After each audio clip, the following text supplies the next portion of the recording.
आज की यूथ हर किसी के पास फ़ोन है, फ़ोन के माध्यम से उनके पास क्रिएटिविटी की फ्रीडम है।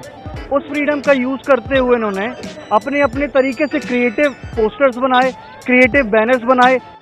At Delhi's Jantar Mantar, that creativity is taking on a new, raw, real, and at times baffling shape and form. But it's not baffling for a generation that is comfortable speaking its language.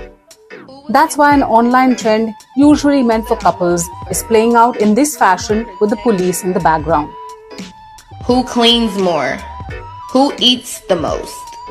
Who spends the most money? Why bother with a regular cardio when you can run away from the cops and get your daily streak in? Another version of this is the Subway Surfer edition, modifying an online game to outrun the police. Replace marathons with this version of staying ahead of cops.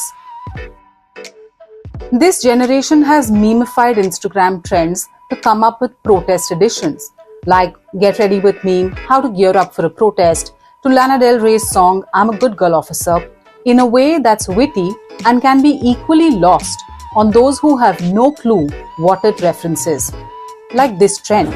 Police uncle, naste ka na hai hai. Or even this one. IYKYK is everywhere in this protest. That's if you know, you know.